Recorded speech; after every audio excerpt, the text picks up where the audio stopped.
Next question, question number 12. This is question from 2014. Question number 12. 1 mole of diatomic ideal gas undergoes a cyclic process ABC. Remember, cyclic process कभी भी ABC नहीं हो सकता. Cyclic process में, you should remember, initial and final states are same. So what they are trying to say is A, B, C, A. हमारे पास एक graph है. In this case, the process goes from A to B, B to C, C to A, right? So cyclic process क्या होगा? A, B, C, A.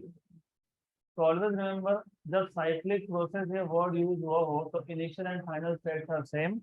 A to B, B to C, C to A. तो A, B, C, A आना चाहिए. The process BC is adiabatic. तो ये adiabatic process है, बता दिया आपको.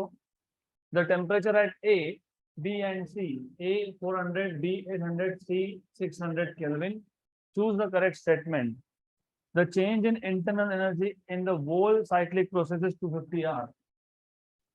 Option number 1 हो सकता है क्या? The change in internal energy in whole cyclic process. जब इनिशियल स्टेट ए है और फाइनल स्टेट भी ए है, तो net change in internal energy is 0. तो ऑप्शन नंबर ए तो होगा नहीं. In whole cyclic process internal energy का चेंज होता है 0 because the gas is back to its initial state. जहां से स्टार्ट होता है वहां पे वापस आ गया, तो there is no change in internal energy. The change in internal energy in the process C is 700 R. तो सी टू ए प्रोसेस में change in internal energy is 700 R. The change in internal energy in the process AB, A to B, is minus 350 R. The change in internal energy in the process from B to C is minus 500 R. Right? So option number B, C और D में से एक tentative एक answer आएगा हमारा. तो सबसे पहले change in internal energy in the process C to A. तो सी टू ए ये प्रोसेस कौन सा है, सबसे पहले वो आइडेंटिफाई करना पड़ेगा. कौन सा प्रोसेस है?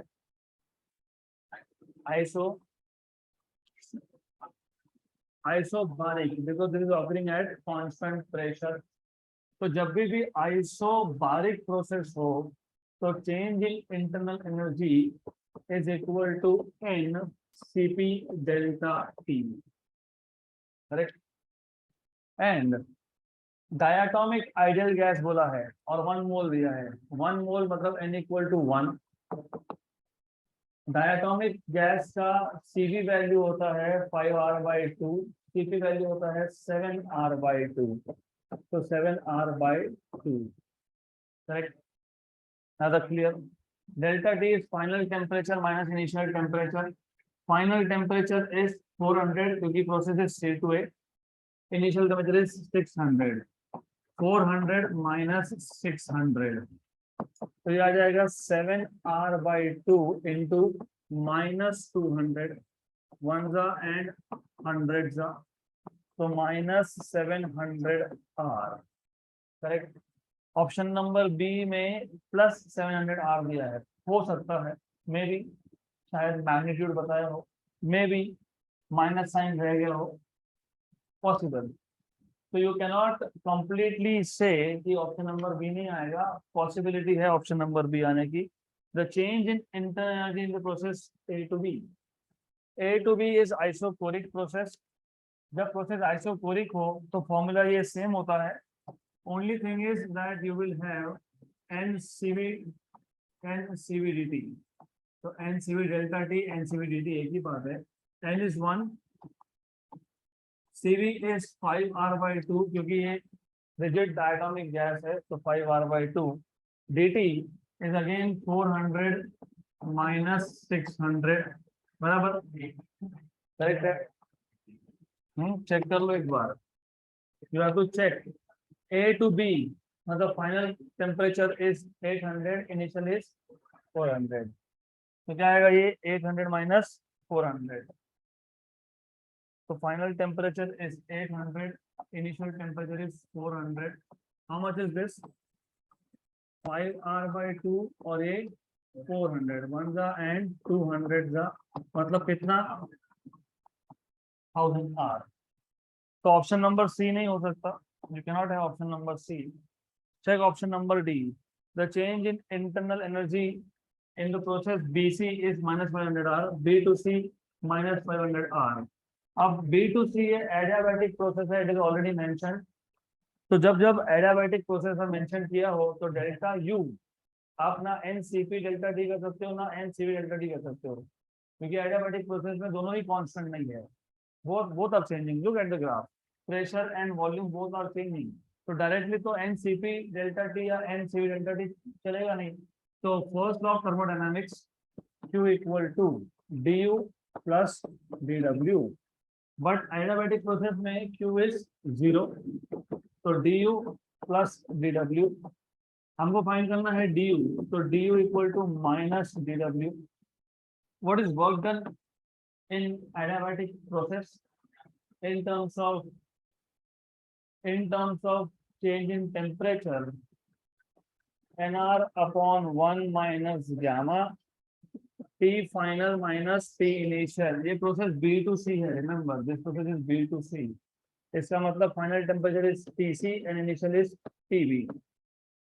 तो n की वैल्यू है 1, R की वैल्यू तो सब्स्टिट्यूट करना नहीं है, 1 minus gamma, gamma value for rigid diatomic is 7/5, मतलब बेसिकली 1.4। TC की वैल्यू, temperature at C is 600 and TB is 800।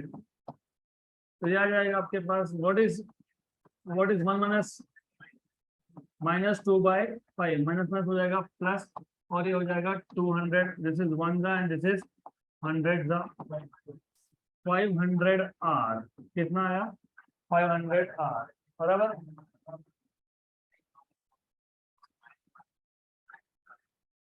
One minus 7/5 minus 1 minus 7/5, 5 minus 7 is minus 2, minus 2/5, ये 5 ऊपर जाएगा, yes.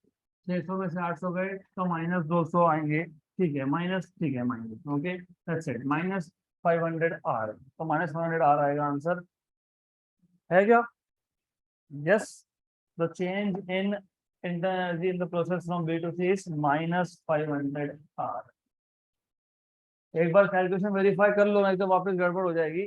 Minus NR 1/gamma T final minus T initial, N की value 1, R की value substitute करना नहीं है, रिजिड डायटोमिक है तो 7/5, 1 minus 7/5 is minus 2/5, minus minus plus हो गया, ये माइनस 200 है तो इसका माइनस बाहर रहेगा, माइनस 200, 1 जा एंड 100 जा, राइट, और 5 ऊपर गया तो minus 500 R। So if calculations are all correct, then you will get option number D. Change in internal energy is minus 500 R. Now in some books, कुछ बुक्स में सॉल्यूशन ऐसा भी दिया हो सकता है, वो आपको चेक करना है। ये साइक्लिक प्रोसेस है, मतलब starting point and end point is same, correct. तो total change in internal energy should be 0, but total change will be change from A to B plus change from B to C plus change from C to A। Agree? Total change in internal energy 0 है, वो पता है, लेकिन total changes from A to B, B to C and C to A। Total changes 0 from A to B, change from A to B। अभी calculate किया था ना आपने 1000, कितना है 1000 R plus change from B to C, पता नहीं, find करेंगे अब, क्योंकि लास्ट में आखिरी स्टेप में हमने सबसे पहले क्या फाइंड किया, change from C to A and then A to B, and lastly क्या फाइंड किया, बी टू सी। तो मैं बी टू सी को फिलहाल सब्स्टिट्यूट नहीं करता हूँ, I keep it as it is. What is change from C to A, क्या आया था हमारा आंसर, माइनस 700, कितना आया था, माइनस 700 R, राइट। तो डेल्टा UBC इक्वल टू 1000 में से 700 गए, 300 वहां शिफ्ट किया तो माइनस 300 R, करेक्ट, गुड। अब इन सम बुक्स ऐसा बोला है कि माइनस 300 R दिख नहीं रहा, हमको दिख रहा है कि ऑप्शन में नहीं ना, तो क्या करना, वो 700 R को माइनस 700 R लिख लेना और ऑप्शन नंबर बी को करेक्ट कर लेना। राइट। हमारा C2A क्या आया था change in energy 700 minus 700 R, यहाँ पे क्या है प्लस 700 R, इसलिए आंसर आया क्या नहीं। In some books, what they are telling you is the total change in internal energy is internal energy from A to B plus B to C plus C to A. Find करते गए change in internal energy कितना मिला, B to C कितना मिला minus 300 R। तो ना option A correct है, ना B करेक्ट है, ना C करेक्ट है, ना D करेक्ट है, क्योंकि एक भी मैच नहीं बना। तो what they have done is, तो उन्होंने ऑप्शन ही करेक्ट कर लिया, यहाँ पे माइनस लिख दिया, राइट। तो रिमेंबर रिमेंबर ऐसा नहीं करना है, you don't have to do this.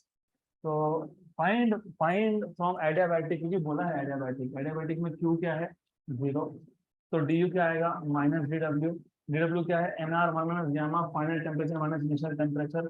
इसको सॉल्व करके माइनस 500 R आता है क्या, आता है, अगर कैलकुलेशन करेक्ट है तो आता है, तो मेरे पास ऑप्शन नंबर डी आ रहा है, right.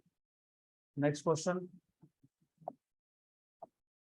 an ideal gas is taken through the cycle A to B to C to A to B to C to A, as shown in figure. If the net heat supplied to the gas in the cycle is 5 joule, मतलब overall पूरी cycle में net heat supplied मतलब positive heat कितना है 5 joule. The work done by the gas in the process from C to A is, work done by the gas in the process from C to A is, कैसे find करेंगे, how will you find this out, how do you find this out, simple question है। First of all cyclic process जैसे ही word सुनोगे तो du is 0, मतलब change in internal is 0। तो start with first law of thermodynamics, Q equal to du plus dw, but since the process is cyclic, du is equal to 0, so Q equal to work done, Q equal to work done। अब तीन अगर parts है तो तीनों parts में work done हो सकता है, तो find out what is work done from A to B, B to C and C to A। so this is equal to, समझ में ये पहला step, first law of thermodynamics, this comes from first law of thermodynamics, this comes from cyclic process में initial और final state same होने की वजह से net change in internal energy is 0। तो du 0 हो गया, तो Q क्या आएगा dw मतलब वर्क डन पूरी साइकिल में, वर्क डन पूरी साइकिल में, वर्क डन मतलब work done from A to B, B to C, C to A। तो टोटल वर्क डन क्या आएगा, work done from A to B plus B to C plus C to A, correct. Heat supplied कितना है 5, supplied बोला है तो +5, अगर heat release बोला होता तो -5। इन तीनों प्रोसेस में से कौन से पार्ट में वर्क डन 0 है, I don't hear you. A to B बोलोगे तो गलत है, क्योंकि ये प्रेशर एक्सिस है, दिस इज आइसोबारिक। ये इन्होंने जानबूझ के क्या किया है, स्विच कर दिया अल्टर, जहां पे प्रेशर था वहां वॉल्यूम, जहां वॉल्यूम था वहां पे प्रेशर। तो A to B is not isochoric, this is isobaric, and B to C is isochoric, मतलब B to C जो है इसमें there is no work done, correct. Then isobaric process कौन सा है, A to B। आइसोबारिक में work done क्या होता है, constant pressure into change in volume. कहां से कहां जा रहा है सिस्टम, A से B, चेंज इन वॉल्यूम मतलब final volume minus initial volume. यहाँ तक clear, easy, extremely easy. Identify A to B is isobaric, isobaric में work done is constant pressure into change in volume, final volume minus initial volume. B to C is isochoric, क्योंकि process isochoric था, no change in volume क्योंकि same volume है, तो work done is 0 plus work done from C to A। हमको पूछा ही है what is the work done in the process from C to A, तो ये फाइंड करना है, सिंपल। तो 5 equal to constant pressure, what is pressure 10,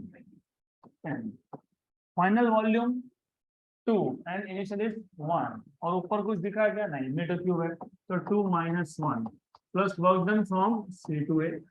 तो 5 10 into 1 is 10, यहाँ पे लाओगे तो -10 So work done from C to A is -5, is -5 joule. तो -5 आंसर में है क्या? Option number A. Done.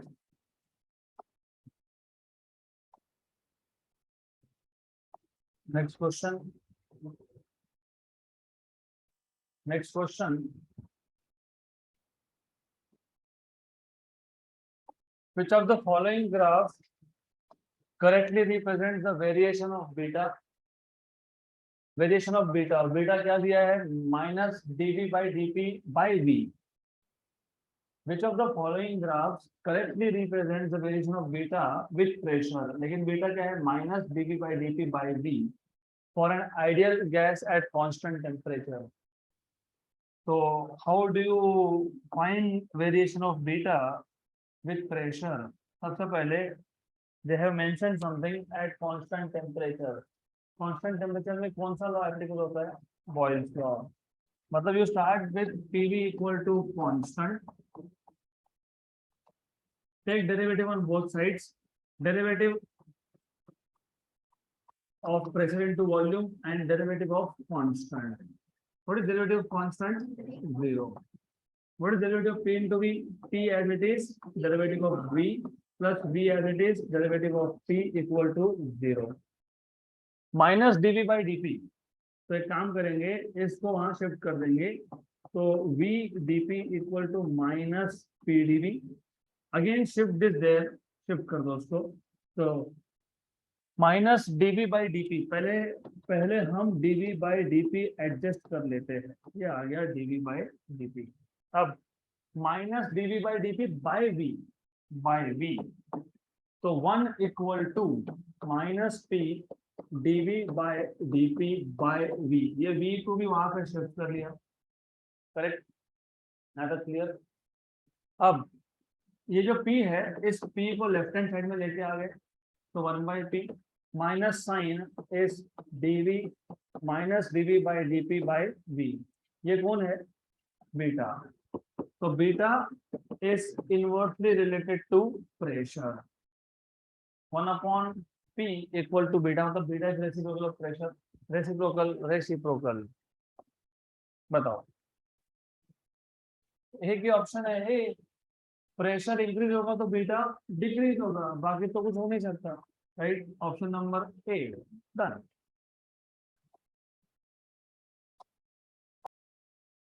Remember, you must know beta अगर y एक्सिस पे प्लॉट कर रहे हो, प्रेशर x एक्सिस पे प्लॉट कर रहे हो, और अगर beta is 1 upon pressure, pressure बढ़ेगा तो बीटा कम होगा, वो शेप ऐसा आता है। It is not like this, तो ऑप्शन नंबर बी नहीं हो सकता, it is option number A, because the shape turns out to be something like this. Next question, consider a spherical shell of radius r। We have a spherical shell of radius r at temperature T. You know, any black body emits radiation. Kinetic theory of gases and radiation में देखा था हमने। हमारे पास एक spherical shell है जिसका radius r है, उसका टेम्परेचर T है। टेम्परेचर T है मतलब it will emit radiation. The black body radiation inside it can be considered as an ideal gas of photons. मतलब जो भी वो spherical shell रेडिएशन इमिट करेगा, मतलब फोटॉन्स इमिट करेगा, those photons can be treated as a gas, तो उसको आप आइडियल गैस मान सकते हो। आइडियल गैस मान सकते हो मतलब PV equal to NRT apply कर सकते हो इन शॉर्ट, राइट? देन बोला ना, treated can be considered as ideal gas, मतलब फोटॉन्स पे आप PV equal to NRT apply करो। This is what they are trying to tell you, right? आगे बोला है with internal energy per unit volume, तो पर यूनिट वॉल्यूम में जितने भी फोटॉन्स होंगे उसका internal energy small U equal to capital U by V. Internal energy per unit volume is directly proportional to T to the power 4, equation number 1। And pressure P you can take 1/3 U by V. Then if the shell now undergoes an adiabatic expansion, अब वो जो shell है, it is undergoing adiabatic expansion, it is suddenly getting expanded. The relation between T and R is T is temperature and R is radius. तो वापस एक बार question बता रहा हूँ, you need to pay attention, is a very good level question, not difficult but critical thinking है।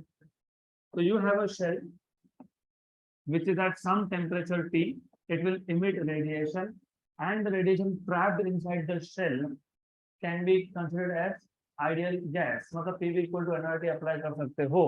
Now this is suddenly expanding. It is suddenly expanding, मतलब this is sudden expansion, मतलब adiabatic process है वो. Radius पहले radius था R, अब आपको पूछा है what is the relation of temperature and radius. So this is, let us say, R. If the shell now undergoes adiabatic expansion, the relation between temperature and radius R is. कैसे solve करेंगे?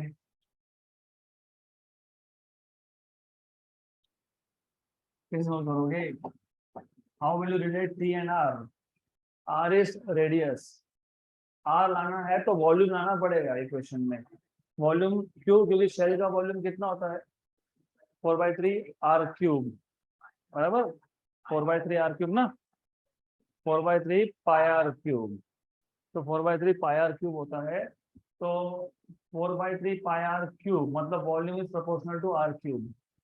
अगर temperature को R से relate करना है तो पहले temperature को V से रिलेट करना पड़ेगा. To do that we have very simple thing. Look, U/V is proportional to T⁴. यहाँ पे है कि U/V? Yes. So therefore from equation number 1 and 2, pressure जो U/V को प्रोपोर्शनल था, लेकिन U/V T⁴ को प्रोपोर्शनल है, इसका मतलब pressure is proportional to T⁴. Correct.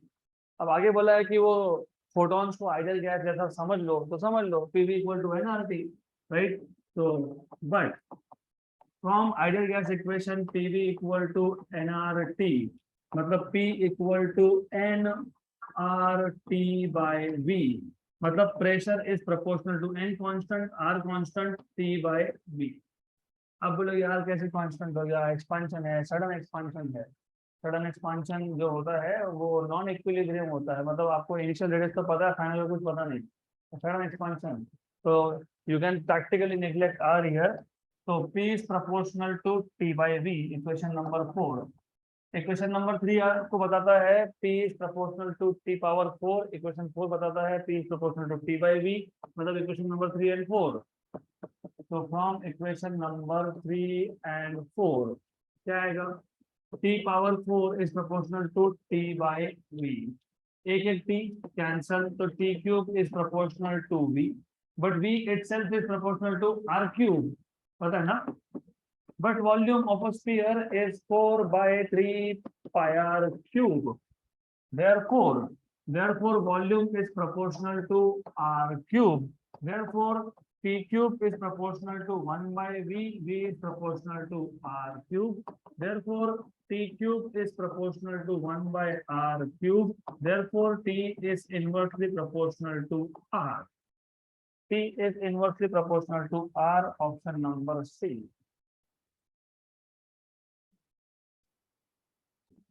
So if you want to reduce number of steps, actually ये 3-4 steps में हो सकता है, but you need to remember one thing. जब क्वेश्चन रीड कर रहे थे तभी क्लियर हो जाना चाहिए था. दो इक्वेशन है. कौन सा इक्वेशन है? U/V proportional to T⁴ and P is proportional to, P is 1/3 U/V, मतलब P is proportional to U/V, मतलब P is proportional to T⁴. But P itself is proportional to T by V, क्योंकि P equal to nRT by V. PV equal to nRT, मतलब P equal to nRT by V, and R constant है, तो T by V, तो T by V proportional to T⁴, मतलब 1/V is proportional to T cube, but V is volume which is proportional to R cube. तो यहीं पे question हो जाएगा खत्म. Done. This is how you are supposed to solve in short. अगला question 2015. Consider an ideal gas confined in an isolated closed chamber. Isolated chamber है. So we have ideal gas which is confined in an isolated closed chamber. As the gas undergoes an adiabatic expansion, the average time of collision between molecules increases as V raised to Q, where V is the volume of gas, the value of Q is. इसका आधा part हमने solve किया है, average collision time किया है, हमने solve किया है। थर्मोडायनामिक्स में नहीं, काइनेटिक थ्योरी ऑफ गैसेस में सॉल्व किया है। मैंने आपको बताया भी था, ऐसे कुछ क्वेश्चंस है which uses some part of KTG and some part of thermodynamics. So if you check, नहीं तो कोई दिक्कत नहीं है। If you do not remember, I will repeat it. Doesn't matter really. इतना तो पता होना चाहिए, velocity is distance upon time. पता है, मैंने ऐसा ही यहीं से स्टार्ट किया था, speed equal to distance upon time. तो पहले तो क्वेश्चन समझा होगा तो ही ये समझेगा, नहीं तो और एक बार क्वेश्चन देख लो। हमारे पास आइसोलेटेड क्लोज चेम्बर है, it is undergoing adiabatic expansion, adiabatic expansion. उसके बाद the average time of collision between molecules increases, और होगा भी इंक्रीज। क्यों इंक्रीज होगा? क्योंकि जब एक्सपांशन होता है तो average distance between particles increase, and when the average distance between particle increase, number of collisions decreases. Number of collision decrease होना मतलब दो कोलिजन के बीच का टाइम बढ़ना। If you have a close packed arrangement, suppose हमारे पास ऐसा एक arrangement है जिसमें मॉलिक्यूल्स आर नियर बाय, तो डेफिनेटली कोलिजन ज्यादा है और डेफिनेटली दो कोलिजन के बीच का टाइम कम है। बट एक्सपांशन होना मतलब molecules are going away from each other, so when they go away from each other they have to cover more distance for a collision. इसका मतलब time will increase, तो speed equal to distance upon time. speed यहाँ पे average speed, क्योंकि average word use किया है, क्या क्या एवरेज वर्ड यूज किया है ना, विद द एवरेज टाइम। तो टाइम एवरेज मतलब स्पीड का भी एवरेज।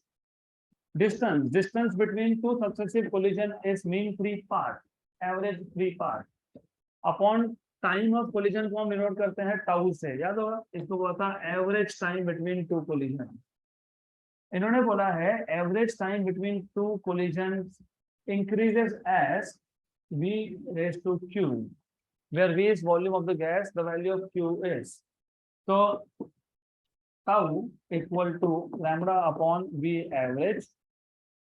मीन फ्री पाथ का इक्वेशन याद है क्या? 1 upon pi root 2 pi n square d. Small n is not number of moles, it is number per unit volume into d. You know what is average speed? तीन speed बताए थे मैंने आपको, most probable, average और root mean square. एक था under root of 3RT/n, एक था under root of 2RT/m most probable, और एक था अंडर रूट ऑफ 8RT/n। तो वो एवरेज था अंडर रूट ऑफ 8RT/n। यहाँ तक क्लियर? गुड। याद है तीन स्पीड के फॉर्मूला देखे थे हमने, I expect that you remember. याद है क्या? Yes no yes. Number 1, what is root mean square? Under root of 3RT/n, बराबर। Most probable under root of 2RT/n, average under root of 8RT/n। Suppose गलत हुआ भी, डजंट मैटर, हमको proportionally देखना है। इन्होंने बोला है इंक्रीजेस एज, मतलब प्रोपोर्शनली बताइए, तो we don't care. But where you should care कि यहाँ पे ये n का स्क्वायर नहीं आता, ये d का स्क्वायर आता है। किसका स्क्वायर आता है? ये d का। हाँ, ये गलती हुई तो गए, आंसर गया। तो it is root two pi n square d नहीं, it is root two pi n d square, right. वो छोटी सी गलती करते तो आंसर गलत आता, तो ये ध्यान रखना। अब ये v ऊपर जाएगा तो टाउ इक्वल टू v ऊपर गया, 2√2 constant pi, constant n, constant d, constant 8, constant r, constant pi, constant n भी कांस्टेंट, सब कुछ कांस्टेंट। सिर्फ टेम्परेचर को कांस्टेंट बनाना मत। क्यों नहीं बनाना? एडियाबैटिक प्रोसेस है, टेम्परेचर कांस्टेंट होता नहीं है उसमें। होता है एडियाबैटिक प्रोसेस में टेम्परेचर कांस्टेंट? होता है? नहीं होता है ना, because it is never allowed to come in और गो आउट। तो एक्सपेंशन होगा तो gas will use its own energy, मतलब the temperature will fall down. The temperature is not constant, do not take temperature to be constant. Everything else is constant, क्योंकि are तो constant है, मास भी constant है, पाई भी constant है, number of molecule हमने ना गैस ऐड किया ना गैस निकाला, तो एन कांस्टेंट है, √2 कांस्टेंट है, पाई कांस्टेंट है, गैस का टाइप सेम है तो मॉलिक्यूल का डायमीटर भी कांस्टेंट है, वॉल्यूम कांस्टेंट नहीं है क्योंकि एक्सपेंशन हो रहा है, because there is expansion, because there is expansion, that's why volume is not constant and temperature is also not constant. So average collision time is proportional to v by √t. ये हो गया equation number 1। आपको पूछा है, अब क्या पूछा है आपको, आपको बताया है टाउ मतलब collision time is proportional to v raised to q where v is volume, find the value of q। इसके आगे what next, what next? Adiabatic process PV raised to gamma minus 1 equal to constant। बराबर है तो clear, okay good. तो T equal to constant upon V raised to gamma minus 1 which means अगर मैं T का root लेता हूँ, दोनों साइड का रूट लेता हूँ, दिस इज, एक काम करो इसको कांस्टेंट को हटा दो, लिख दो प्रोपोर्शनल। कांस्टेंट तो कांस्टेंट है ना, वो उसका काम नहीं है यहाँ पे, राइट। जब रूट लोगे तो दोनों साइड का रूट होता है कि वन साइड का रूट होता है, हाँ तो इसका भी रूट होगा क्या, यस। तो टी रेज टू हाफ मतलब root T is proportional to 1 upon V raise to gamma minus 1 by 2, correct, क्योंकि ये gamma minus 1 raise to half था। इक्वेशन नंबर 2, सिंपल लिंक जो लगाना होता है ना, that has to be very straightforward. आपको क्लियरली बोला ना कोलिजन टाइम का रिलेशन v के साथ है। हमारे पास यहाँ कौन कौन आया, v और t। हमको t चाहिए क्या, नहीं चाहिए, कौन चाहिए, v चाहिए। तो v लाओ, v कैसे लाओगे, t और v का रिलेशन यूज करोगे एडियाबैटिक के लिए। तो process of thinking is really important here, question is nothing. Time period, not time period, average collision time, mean collision time proportional to क्या आया, क्या आया, v बाय √t। पर दिया क्या है, v रेज टू q और पूछा क्या है, q की वैल्यू। मतलब क्लियरली बता दिया कि हमको रिलेशन देखना है कोलिजन टाइम और वॉल्यूम का। यहाँ पे आ गया टेम्परेचर, और टेम्परेचर आ गया, तो टेम्परेचर आ गया तो नहीं चाहिए, वॉल्यूम चाहिए। वॉल्यूम कैसे लाओगे, एडियाबैटिक प्रोसेस में हो गया। From equation number 1 and 2, from equation number 1 and 2, collision time is proportional to v upon √t, but what is √t, upon 2। इसको ऊपर भेज दो, this v is v raised to 1, this will be v raised to minus gamma minus 1 by 2, correct, बराबर।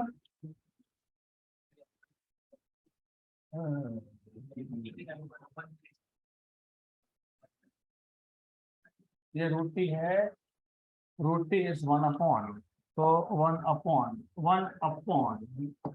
तो 1 upon v raised to gamma minus 1 by 2।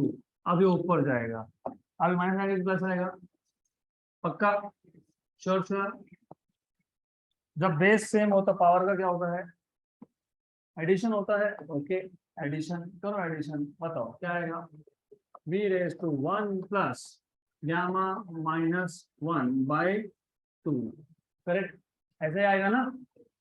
कौन सा equation number 3, और given क्या है आपको, given what is given to you, tau is proportional to v raised to q। so can you compare, tell me by comparison। so from equation number 3 and 4 what do you get, q equal to 1 plus gamma minus 1 by 2, बराबर, cross multiply 2 plus gamma minus 1 by 2, what is 2 minus 1, so 1 plus gamma by 2 मतलब gamma plus 1 by 2, gamma plus 1 by 2, option number C।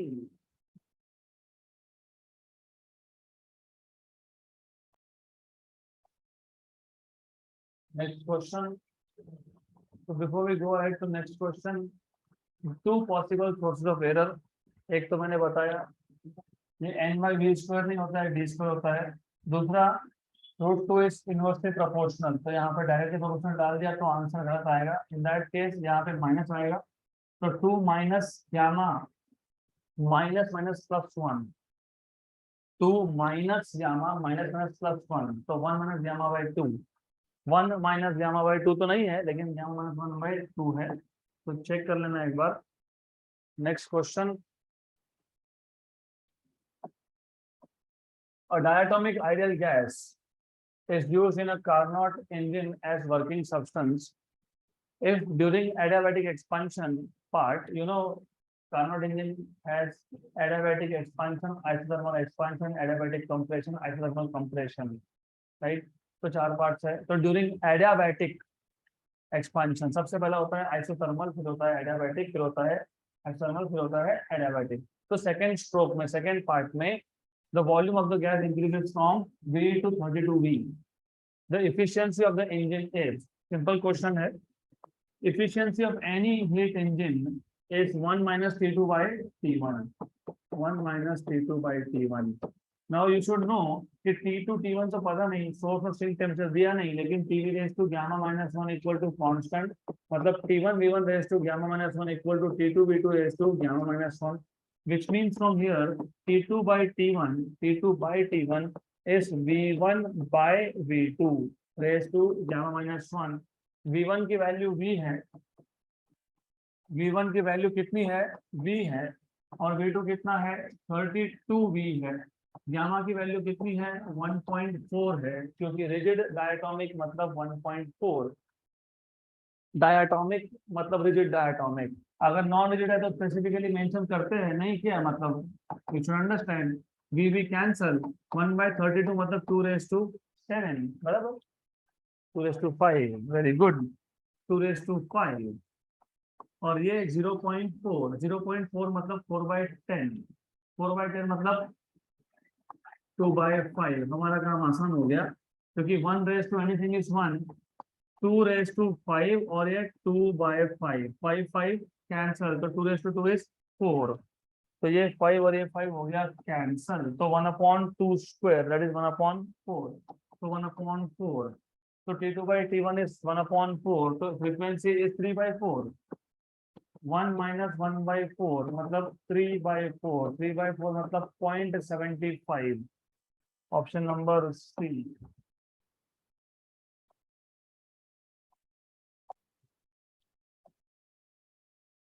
Next question,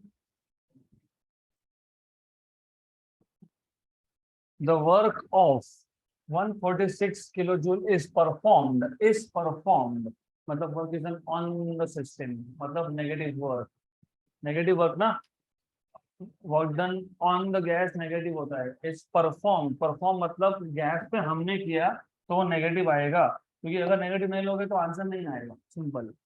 146 kilojoule work is performed in order to compress 1 kilomole, number of moles is 1000, 1 kilo मतलब 10 power 3 of a gas adiabatically, and in this process the temperature of the gas increases by 7 degree, मतलब delta T आपको बता दिया सीधा सीधा, final temperature minus initial temperature is 7 degree, directly बताया है। Number of moles बताया है 1000 मोल्स है, क्योंकि 1 किलो मोल है, वो बता दिया आपको। वर्क डन है -146 किलो जूल, किलो मतलब 10 power 3 joule. The gas is, gas कौन सा है, गैस का टाइप बताओ, 8.31 SI यूनिट में आर की वैल्यू है, तो गैस का टाइप बताओ गैस का टाइप। एडियाबैटिक प्रोसेस में वर्किंग का फॉर्मूला क्या होता है, NR 1 minus gamma T2 minus T1, N is 1000, R is 8.31, I would prefer 25/3, but ठीक है। 1 minus gamma तो फाइंड करना है ना, गैस का टाइप तो गामा से पता लगेगा, ये है 7। अब डिग्री सेल्सियस हो या केल्विन हो, डिफरेंस हमेशा सेम रहता है, राइट, तो डिफरेंस डिग्री सेल्सियस और केल्विन में सेम होता है। वर्क डन इज -146, कितना, -146 इंटू 1000, क्योंकि किलो था तो 1000, तो सिंपल ये और ये हो गया cancel out, correct. Then again I tell you it is extremely simple, 7 8 जा 56 56 0.3 into 7 is 2.1 more, मतलब बेसिकली ये 58 के आसपास आ गया। दिस इज रफली 58, ये 146 है। then so what you have is minus 146 equal to approximately, मैं approximately बता रहा हूँ, ये is approximately 58 upon 1 minus gamma। अब approximate कर सकते हैं कि नहीं वो देखेंगे, we will check, right? then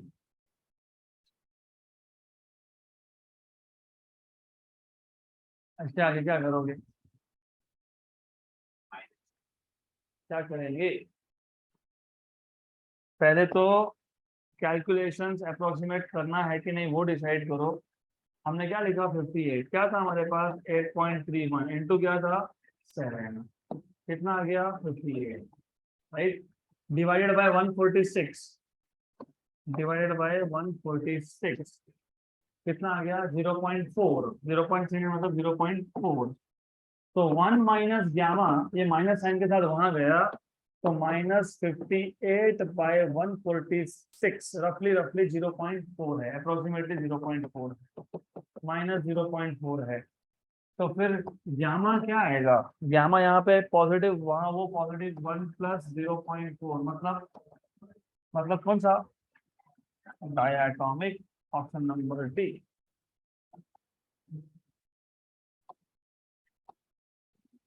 तो ये जो 58 अपॉन 146 आया, पहले तो 7 इंटू 8 56, 0.3 इंटू 7, 0.3 इंटू 7 इज 2 मोर, क्योंकि 0.3 इंटू 7 इज 2.1, 2.1 और 56 58, रफली 58 एंड 146।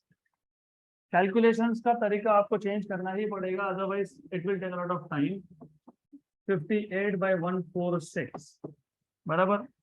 अब 3 का फैक्टर बनाना है अगर, तो इसको 7 कर लो, इसको भी 7 कर लो,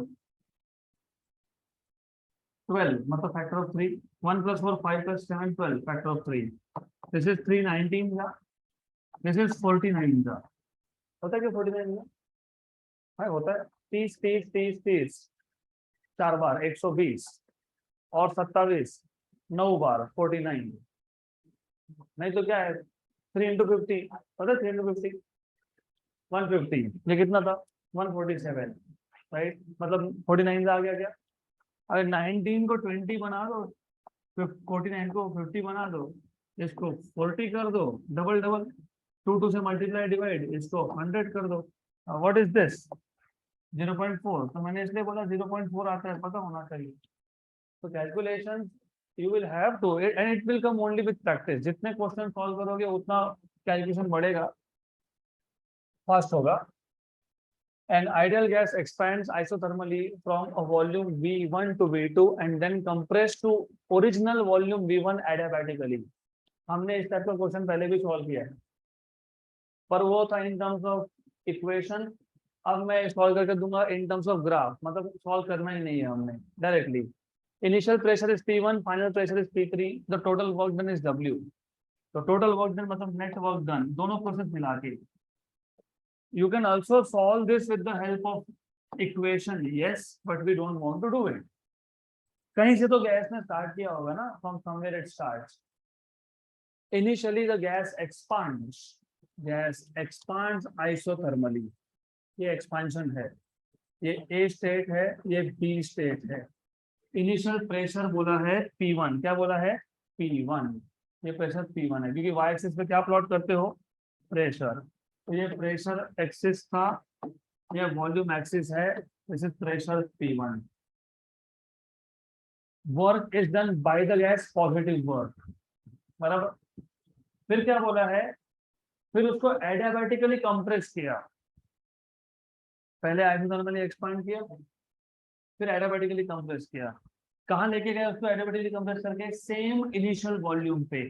कहाँ पे, नहीं कहाँ पे लेके गए उसको, V1 से V2 and back to V1, तो सेम इनिशियल वॉल्यूम पे उसको लेके गए। स्टार्ट किया था V1 से, तो they started with V1, they took the gas to some final volume adiabatic नहीं, आइसोथर्मल एक्सपांशन, ये आइसोथर्मल एक्सपांशन है। न्यू वॉल्यूम आ गया V2।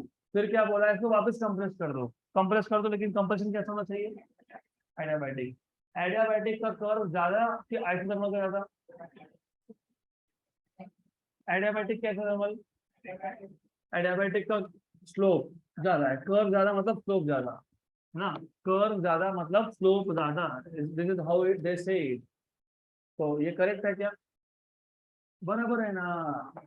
V2 से वापस V1 पे गए, एडियाबैटिकली गए, तो एडियाबैटिक का स्लोप ज्यादा होगा। आप ऐसा तो दिखा ही नहीं सकते स्लोप कम है, स्लोप ज्यादा ऊपर का है, तो ऊपर का स्लोप, ये प्रोसेस कौन सा है, adiabatic.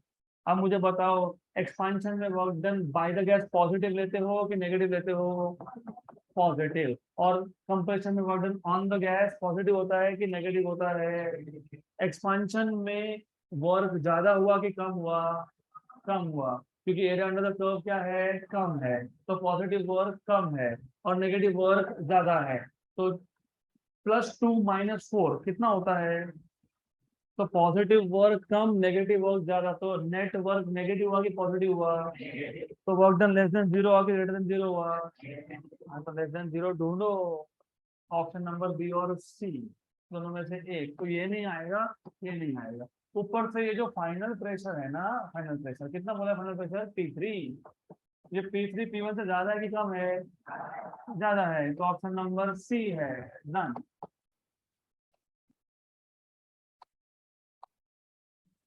So that is the end of thermodynamics part of JEE and NEET. So that's it for today.